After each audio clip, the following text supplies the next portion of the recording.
करते हैं अपनी इस पोएम के बारे में। क्या है?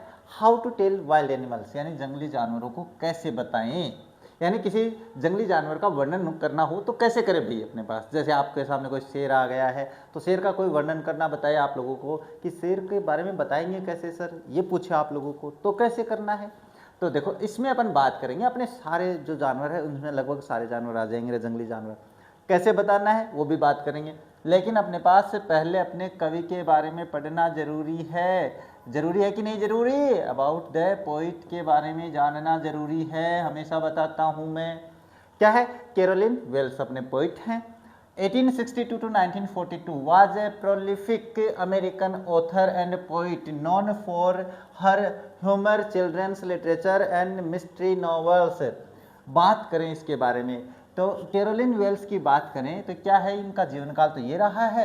और प्रोलिफिक का मतलब होता है फेमस, जो अपने पास मॉडर्निटी के मामले में यानी बहुत ही फेमस अमेरिकन ऑथर भी थे, ऑथर भी थी भाई, महिला है, और कवियत्री भी थी, तो लेखक भी, लेखिका भी थी। और यानी वो अपने पास नॉवल वगैरह का लिखने का भी काम करती थी और कविता लिखने का भी काम करती थी। Non for her humour, humour का मतलब हास्यास्पद काम जो लेखन कार्य उसके लिए भी जानी जाती थी।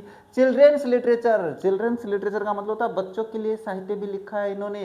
एंड मिस्ट्री नॉवेल्स, और रहस्यात्मक नॉवेल्स है वो भी लिखे हैं। After a partial hearing loss as a child, और जब वो बचपन में थी तो उन्होंने क्या, पार्शियल हियरिंग का मतलब होता थोड़ा सुनना कम हो गया था उनका अपने पास कैरोलिन का, तो सी परस्यूड राइटिंग, तो उसने क्या किया भाई, जब सुनना ही कम हो गया तो उसने अपना लेखन कार्य में ध्यान दिया भाई, कि मैं अपना भविष्य, अपना जो फ्यूचर है वो किस में डिसाइड किया, उसने लेखन कार्य में। इनिशियली प्रारंभिक तौर पे फोकसिंग ऑन चिल्ड्रंस स्टोरीज, प्रारंभिक तौर पे उन्होंने केवल बच्चों के लिए कहानियां लिखी भाई और कुछ नहीं लिखा। And poetry before becoming a successful mystery writer, हाँ पहले उसने क्या किया कि अपने पास बच्चों के लिए कहानियां लिखी और कविताओं पे ध्यान दिया। किससे पहले? जब वो अपने पास सक्सेसफुल सफल मिस्ट्री राइटर बन गई, यानी रहस्यात्मक लेखिका बन गई। हर popular Fleming stone detective series, अपने पास एक सीरीज लिखी थी भाई इसने, क्या? फ्लेमिंग स्टोन, ये अपने पास उसने एक सीरीज, जैसे अपने आजकल नहीं आती है वेब सीरीज, तो पुराने ज़माने में वेब सीरीज यही होती थी, पढ़ना पड़ता था अपने, यहाँ तो अपन सीरियल में देखते हैं सीरीज, वैसे तो ये अपने पास हो जाती है लेखिका। अब बात करते हैं इन्होंने जो कविता लिखी है वो देखते हैं क्या लिखा है। मैंने इसका स्टैंजा यहीं पे बना दिया भाई, तैयार कर दिया, जिससे समय, अपना समय जितना बच सके उतना बचाता हूँ मैं। पहला स्टैंजा है, if ever you should go by chance to jungle in the east and if there should to you advance a large and tawny beast, if he roars at you as you are in dine you will know it is the Asian lion. अब बात करते हैं इसके बारे में, ये stanza है। अब इसमें क्या है कि इस शेर का वर्णन किया गया है भाई, क्या है देखो, क्या है, if you ever you should go by chance, अगर आपका कभी मौका मिल जाए जाने का, बाय चांस यानी मौके से जाना पड़ जाए, कहाँ? ईस्ट की तरफ, to jungle in the east, यानी जो जंगल है आप लोगों के पास ईस्ट की तरफ, वहां जाना पड़ जाए, कभी मौका मिले तो पूर्व के जंगल की तरफ, पूर्व की जंगल की तरफ जाओगे, और वहां पे क्या है, and if there should you to advance, और जब तुम वहां उस जंगल में आगे बढ़ रहे हो, ऐसे आगे बढ़ रहे हो, ए लार्ज एंड टानी बीस्ट, और एक बड़ा सा जानवर बालों वाला ये टानी बीस्ट, वो क्या आ जाता है, तो क्या है, if he roars at you as you are dying, और वो आप पे दहाड़े भाई, रोर करे दहाड़े, और लगे कि बस अब तो मरने वाले हैं, अब कोई नहीं छोड़ सकता, कोई नहीं बचा सकता है, तो फिर जान जाओ कि वो क्या है, वो एशियन लोइन है। तो एशियन लोइन आप लोगों के पास ऐसा होता है। पहला आ गया भाई, कोई पूछे इसमें किसका वर्णन किया गया है, तो शेर का वर्णन किया गया है। प्रश्न आ सकता है भाई, कैसे भी आ सकता है, मैंने तो नहीं बनाया होगा इसमें, फिर भी देखते हैं। देखो क्या, where does the poem suggest you might encounter wild animals, यानी इसमें कवि है वो क्या कह रहा है कि स्टैंजा इसमें क्या बता रहा है कि आपको जंगली जानवर वो कहाँ मिल सकते हैं, कहाँ भाई, जब अपने पास in the jungle in the east, यानी अपने पास जो पूर्व के जंगल है वहाँ पे, ये ईस्ट है भाई, है ना, तो ये आपका ऑप्शन इसी में सही हो जाएगा भाई, बाकी ऑप्शन में जाने की आवश्यकता नहीं है क्योंकि ईस्ट के जंगलों की बात कर रहा है। Where to go to known about Asian lion, Asian lion को जानने के लिए आपको कहाँ जाना पड़ता है, अपने कहाँ, पूर्वी जंगलों की तरफ जाना होता है, in the forest of east, यानी पूर्व के जंगलों की ओर जाना पड़ता है, ये हो जाता है। What kind of animal is the Asian lion? Asian lion किस प्रकार का जानवर है? तो लार्ज एंड टार्नी बीस्ट होता है। तो इसमें ये ऑप्शन इसमें सही मिल रहा है क्योंकि सरल ही है, तो बस आपके पास यही हो जाएगा। तो क्या हो जाएगा? The lion, the Asian lion है भाई, है ना, the Asian lion is A. अब यहां से आप large and tawny beast, large and tawny beast, बस ये हो जाएगा, बिल्कुल कोई ज़्यादा अपने पास बड़ा नहीं है। इस तरीके से आपका आंसर है वो हो जाता है। पहला स्टंजा हो गया। दूसरा स्टंजा देखते हैं, क्योंकि ज़्यादा टफ नहीं है तो थोड़ा जल्दी पढ़ लेते हैं, कोई खास बात नहीं रहा। और if sometimes when roaming around a noble wild beast greets you with black stripes on yellow ground, just notice if he eats you, this simple rule may help you learn the Bengal tiger is discern to discern. अब देखो Bengal tiger आप लोगों के सामने है। हाँ, अब देखो इसके बारे में बात करते हैं। लेकिन और या if sometimes when roaming round, या फिर आप कभी घूम रहे हो, यहाँ वहाँ जा रहे हो जंगल की तरफ है, और ए नोबल वाइल्ड, एक बड़ा ही सीधा सादा सा जानवर दिखे। नोबल वाइल्ड का मतलब क्या होता है? अरे नोबल का मतलब बिल्कुल सभ्य जानवर दिखे। बीस्ट, बीस्ट यानी जंगली जानवर, ग्रीट्स यू, वो आपका अभिनंदन करे, आपके सामने खड़े होके आओ, है ना, वो करे, ऐसे नहीं रहे। With black stripes, black stripes का मतलब होता है पीले शरीर पर ये काले रंग की धारियां है ना, इनको बोलते हैं स्ट्राइप्स। इसके बाद ऑन ए येलो ग्राउंड, वो पीले रंग का होता है, ये येलो कलर का है ना, येलो कलर का होता है, तो उस पर आपके पास काले रंग की धारियां होती हैं। Just notice if he eats you, और ध्यान दो कि वो बस आपको खाने वाला है, जैसे कि वो खा जाएगा। This simple rule may help you learn, तो ये सीधी सी बात है, सीधा सा नियम है कि ये इससे आप क्या सीखोगे? इससे सीखोगे the Bengal tiger to discern. तो आपके सामने जो जानवर है, जो जंगली जानवर है, वो आपके सामने बाघ है। कौन सा? बंगाल टाइगर है। अब देखो इसके प्रश्नों की बात कर लेते हैं, क्योंकि साथ के साथ ही काम निपटाते चले रहे। What is the tone of the extract, इसकी टोन क्या है?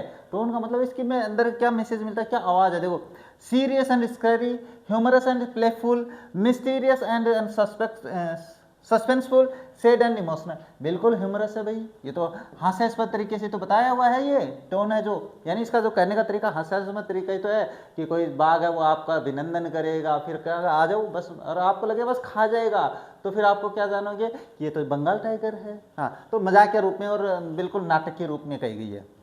when can one know that one is in front of Bengal tiger, एक कब जान सकता है कि वो उसका सामना बंगाल टाइगर से है? तो जब देखो व्हेन आपके सामने क्या हो, black stripes on A yellow ground, तब अपन को पता चलता है क्या कि वो आपके पास बंगाल टाइगर है। तो मैं बता देता हूं, व्हेन वन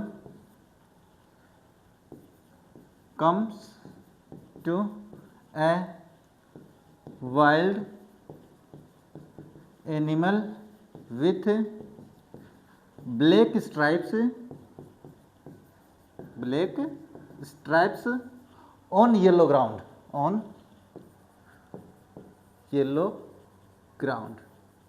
बस इतना सा करना है और कुछ नहीं करना है। लेकिन आप है ना ये लिखोगे यहाँ से यहाँ तक आ जाओगे रे, मुझे पता है, मैं जानता हूँ, आप ये तो सीखोगे नहीं, ये याद नहीं करोगे, तो यही करोगे।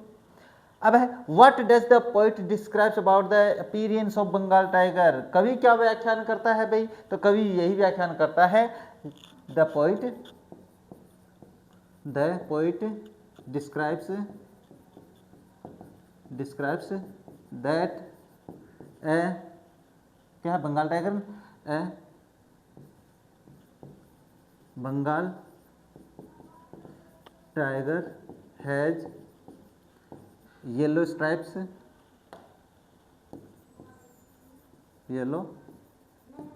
Stripes on yellow ground. ये मैंने पहले बता दिया भाई, क्या येलो स्ट्राइप नहीं, ये ब्लैक स्ट्राइप्स आएगा भाई वहाँ पे, है ना, ये ब्लैक स्ट्राइप्स आएगा वहाँ पे, थोड़ा सा गलत हो गया, तो यहाँ पे मैं ब्लैक कर देता हूँ और वहाँ पे है ना हो जाती है ब्लैक स्ट्राइप्स हो जाएगा, black stripes on yellow ground, on yellow body कर दो या येलो ग्राउंड कर दो, एक ही बात है ना। तो यही अपने पास कवि बताता है और यही अपने पास पहचान है उसकी, तो दोनों सेम हो गए भाई, कोई फर्क नहीं पड़ता इसमें। आप पोइट से शुरू किया, लेकिन नेक्स्ट आता है अपने पास ये, देखो क्या है, if strolling fourth A best you view whose hide with spots is papered, as soon as he has leapt on you, you will know it is the leopard.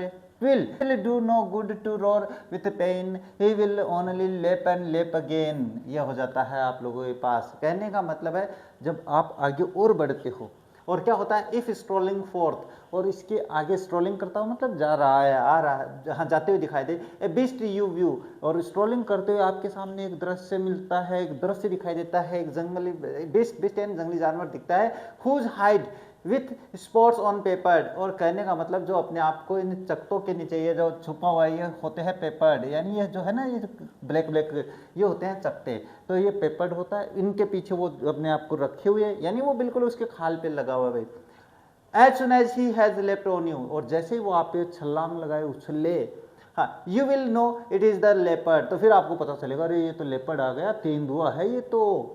इसके बाद will do no good to roar with pain, और एक और बात बता देते हैं, तो ये आपके लिए बढ़िया नहीं है कि आप दर्द के मारे चिल्लाओ, क्योंकि ही विल ओनली लेप एंड लेप अगेन, क्योंकि वो तो आप पे उछलता उछलता ही रहेगा, कूदता रहेगा, ये तो इस तरीके का है।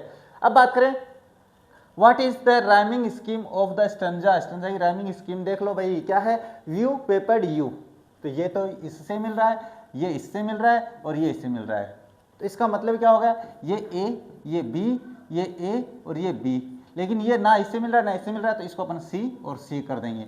अब देखो इसमें कुछ है क्या ऐसा, हाँ बिल्कुल है ना, ये रहा देखो ए बी, जो अपने पास पंक्ति नहीं मिलती उसको दूसरा अल्फाबेट देना है होता है। इस तरीके से आपको अपनी राइमिंग स्कीम है ना वो देखनी है, ध्यान रखना मेरी बात को। अब what is the behaviour of leopard as given in this line, these lines, इसका क्या कैसा व्यवहार है भाई, इसका कैसा व्यवहार है भाई, ये बिल्कुल आप पे उछलेगा, इतना ही दिखाया गया है, और क्या करेगा अगर आप इस पे चिल्लाओगे चीखोगे तो और ज़्यादा उछलेगा, यही बताया गया है। तो क्या कह रहे हैं, द लेपर्ड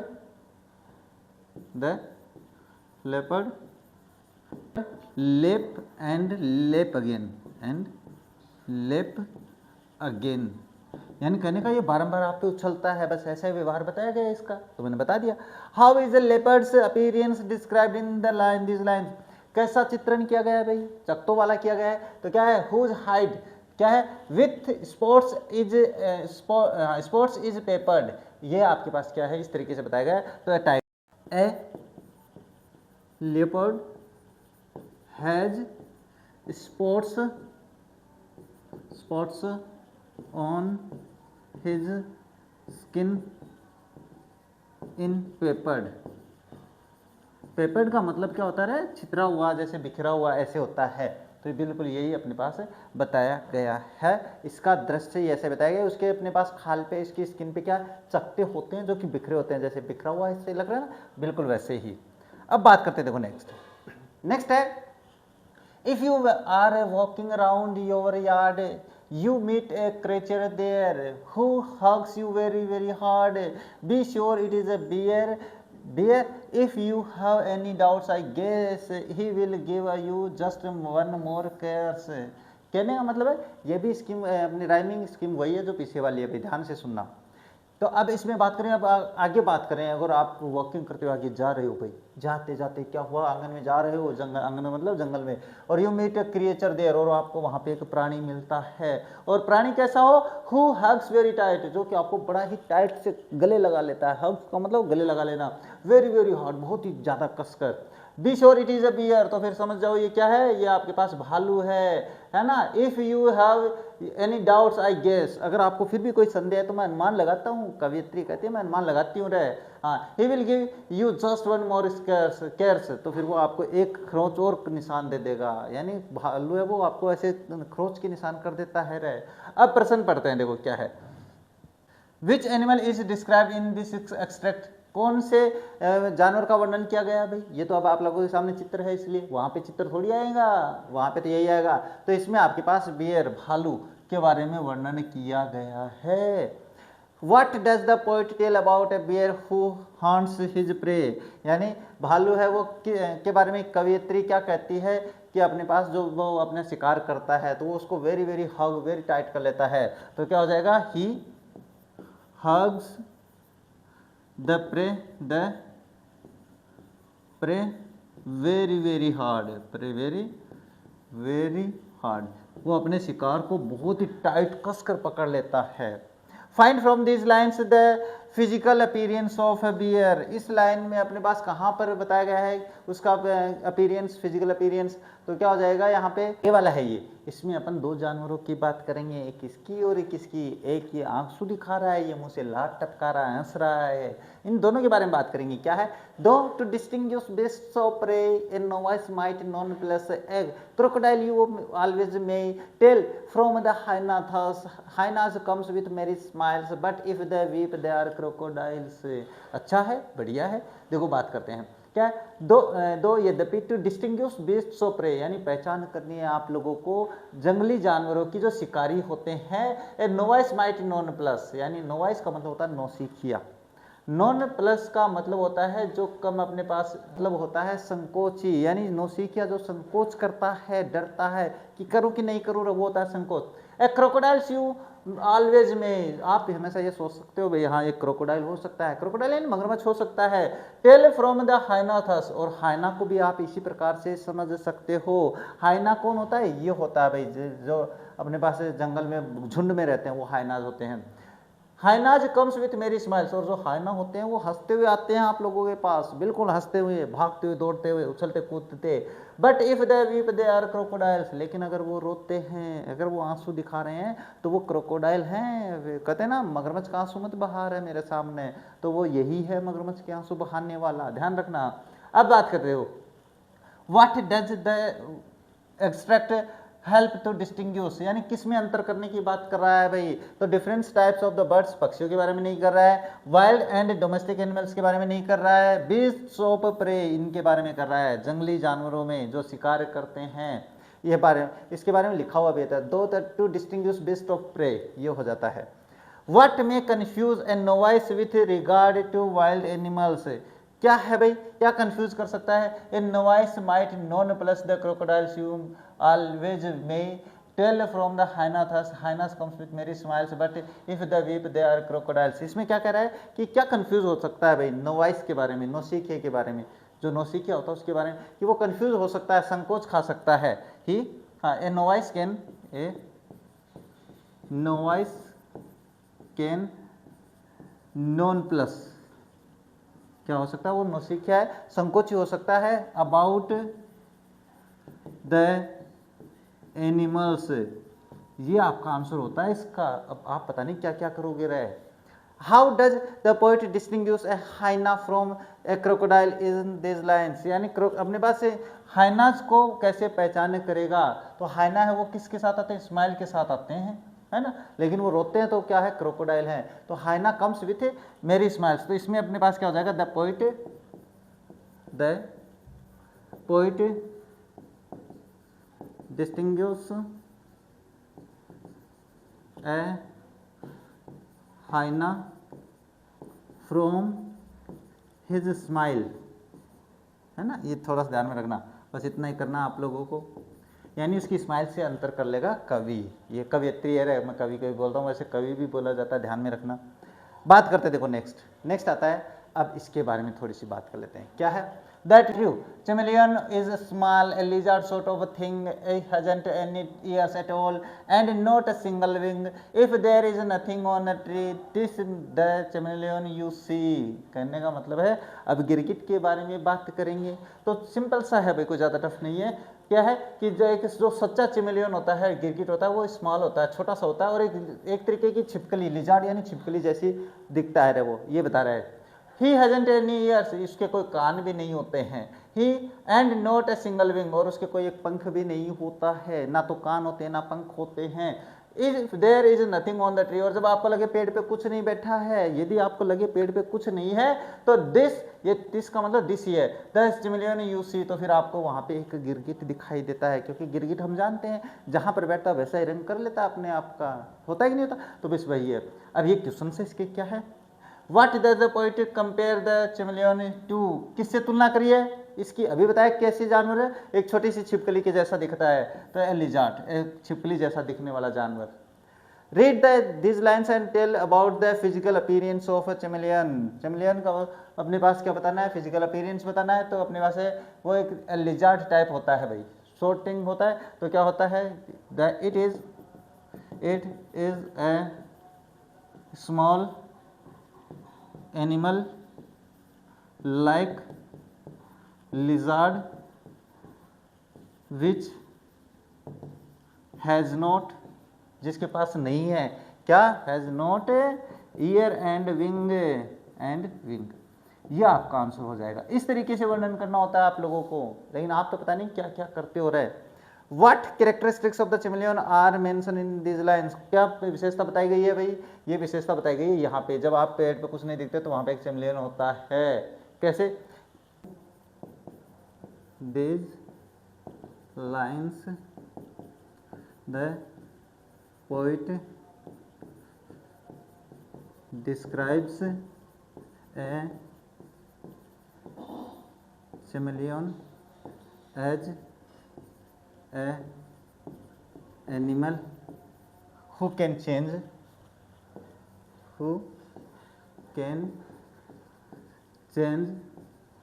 his कलर। भाई आप लोगों ने सुन भी लिया करो कि अगर यहाँ पे दिखाई नहीं देवे तो सुन लिया करो, आपको समझ में आ जाएगा प्रश्न, है ना। तो ये आप मेरे हिसाब से आपके स्टैंजा जो वो कंप्लीट हो गए हैं। अब बात करेंगे अपने इस पोएम के क्वेश्चंस की। क्वेश्चंस पढ़े तो क्या है, what is the theme of the poem, how to tell animals, बता दिया ना कि थीम तो आपसे कभी भी पूछी जा सकती है, हर पोएम की आना जरूरी है, तो ये तो रट लो भाई। अगर कुछ नहीं आए ना पोएम में, याद नहीं है, तो ये कर दोगे तो पक्के आपके जो मार्क्स है वो नहीं कटेंगे, मैं जानता हूँ क्योंकि मेरे पास आती हैं। देखो क्या है, the theme of the poem is to create humour, यानी हास्यास्पद कैसे क्रिएट किया जाता है, कि लोगों को हंसाना कैसे है, हंसाना भी कला होती है, ऐसे नहीं हंसा सकते आप लोग, तो ये बताया गया इसमें। The poet creates humours by suggesting dangerous way of the identifying wild animals, और इसमें अपने पास ह्यूमरस बनाने की कोशिश करी है कवयित्री ने, भयानक चीज़ों को अपने मजाक के अंदाजे में बताते हुए। You can identify most of the beasts while they are attacking you, आप सारे जानवरों को लगभग जान सकते हो जब वो आप पे आक्रमण करते हैं। Instead of shouting for help or trying to protect yourself, आप चिल्लाने की बजाय आप अपनी कोशिश करते हो अपने उनसे बचने की। You are busy identifying the attackers, और आप अपने पास क्या है, आइडेंटिफाइंग यानी जांच कर रहे होते हो। द आइडिया क्रिएट्स ह्यूमर, यानी कहने का मतलब कोई जानवर आप पे अटैक कर रहा है और आप ये देख रहे हो कि क्या कौन सा जानवर आ रहा है मेरे पे आक्रमण करने के लिए, ऐसा थोड़ी होता है। वहाँ से अपन ये भागते हैं, ये है ना, क्योंकि अब बचाना पहले होते हैं, अपने आप को बचाना पहली प्राथमिकता होती है। हाँ, how can you identify the Asian lion and the Bengal tiger, Asian lion को और बंगाल टाइगर को कैसे पहचान सकते हैं, बहुत ही सिंपल भाषा में। The Asian lion has a large body and brownish yellow coat, coat का मतलब वो बाल वगैरह के लिए। It roars loudly when it attacks its prey, जब वो अपने शिकार पे आक्रमण करता है तो दहाड़ता बहुत तेज है। ऑन द अदर हैंड, दूसरी तरफ the Bengal tiger has black stripes on its yellow coat, और बात करें अपने पास बंगाल टाइगर की तो ये ब्लैक कलर की धारियां उसके ऊपर। It silently attacks its pray, और वो अपने चुपके से उस पर आक्रमण करता है शिकार पर, ये बताया गया है। अब बात करते हैं, how does the poet describe the bear, भालू को कैसे वर्णन किया भाई, तो देखो the poet suggest that the bear can enter a human colony also, यानी एक भालू है मानवीय कॉलोनी में यानी मानव समाज में भी आ सकता है।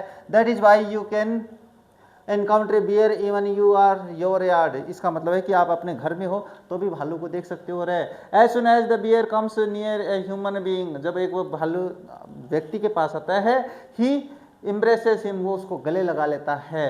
एंड क्या होता है, दिस इम्ब्रेसेस अपीयर्स लविंग, ये अपीयरेंस तो प्यार भरा दिखता है, वो गले तो प्यार से लगाता है, लेकिन but in fact it can be fatal, लेकिन ये भयानक हो सकता है, क्योंकि भालू जब गले लगाता है तो वो बहुत कस कर लगाता है। मैंने समझाया भाई ये तो भी। अब बात करते हैं नेक्स्ट, दो क्वेश्चन हो रहा है भाई। Why does the poet say that a bear's hug may confuse A novice, कैसे कहता है कि एक अब नौसिखिए को अपने पास, जैसे नौसिखिया मैं ही हूँ मान के चलो, मैं भालू के पास गले लग जाऊँ तो मेरी क्या होगी, वो तो मेरा कुचुम्बन निकाल देगा, है ना। आप भी मत कोशिश करना रहे, पहले भालू आता था खेल दिखाने के लिए, भालू वाला आता था भाई, अब तो नहीं आते हैं। हाँ देखो, it is a tendency of a bear to kill his victim by embracing him, ये उसकी एक कला है भाई, क्या है कि वो अपने शिकार को अपने को गले लगाकर मारता है भालू। He hugs the victim so tight that he usually dies, यानी वो इतना कस के उसको गले लगा लेता है कि वो बेचारे की जान निकल जाती है। But a novice who does not know the ways of the bears में हाँ में मिसअंडरस्टैंड हिज हग, लेकिन अपने पास कोई नौसिखिया हो बेचारा और वो जानता नहीं हो कि भालू क्यों गले लगा रहा है, तो वो तो उसके गले लग जाएगा, बस यही गलती कर देगा। He may think that it is a loving embrace, वो तो यही मानेगा कि ये तो बहुत प्यार भरी गले से लगा रहा है मेरे को, ये नहीं पता है कि ये तेरे को जान से मार देगा रे। हाँ, describe a few characteristics of the chameleon, अपने गिरगिट की कुछ विशेषता बतानी है तो सभी जानवरों के आगे रेस में क्वेश्चन, तो इसका मतलब इससे बाहर तो कुछ जाना ही नहीं है। A chameleon is a garden lizard and is an expert at camouflage, यानी कहने का मतलब है camouflage का मतलब होता रंग बदलने में। एक वो गार्डन यानी अपने पास क्या बगीचे में रहने वाली छिपकली जैसा है, तो छिपकली की जैसी तुलना करिए, और एक्सपर्ट एंड कैमोफ्लेज, कैमोफ्लेज का मतलब क्या होता है, अपने आप का कलर चेंज कर लेना, यानी कंफ्यूज करने वाला है दूसरों को। It changes its colour as per its surroundings, यानी अपने आसपास की चीज़ों के अनुसार अपना कलर चेंज कर लेता है। This ability of the camouflage helps in the saving it from the hunters, इससे वो शिकारियों से बच सकता है अपना कलर चेंज करके। A chameleon does not have any ears और विंग्स, उसके ना तो कोई कान होते हैं ना अपने पास पंखों होते हैं। इस तरीके से आपकी ये पोएम भी अब कंप्लीट हो जाती है।